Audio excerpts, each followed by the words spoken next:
Hello everyone, আসসালামু আলাইকুম। আশা করি সকলে ভালো আছেন। তো আজকের ভিডিওটি কী নিয়ে এটা আপনারা থাম্বনেল দেখে বুঝে গেছেন।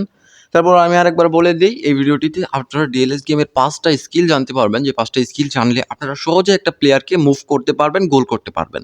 আপনাকে কোনো প্লেয়ার হারাতে পারবে না। তো চলুন দেরি না করে ভিডিওটি শুরু করা যাক। তার আগে আপনি যদি আমার চ্যানেলে নতুন হয়ে থাকেন তাহলে চ্যানেলটিকে সাবস্ক্রাইব করে পাশে থাকা বেল আইকনটি বাজিয়ে রাখবেন। প্রথম কাজ, এই কন্ট্রোল স্টিকের সাহায্যে প্লেয়ারকে মুভ করা।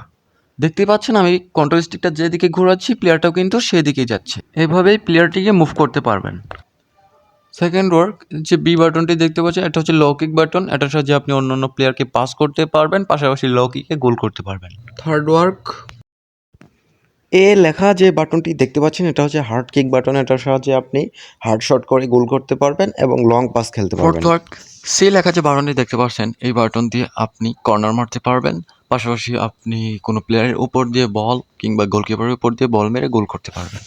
এটা লং পাসের ক্ষেত্রেও ব্যবহার করা যায়। 5 নম্বর টিপসটা হচ্ছে অপোনেন্ট প্লেয়ারকে ট্যাকেল করা।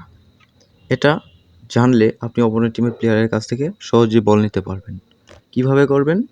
যখন অপোনেন্ট প্লেয়ারের কাছে বল থাকবে তখন বি বাটনের উপরে চাপ দিয়ে ওই প্লেয়ারটির সামনে যে কোনো একটা প্লেয়ারকে নিয়ে যাবেন, তাহলেই ট্যাকেল হয়ে যাবে।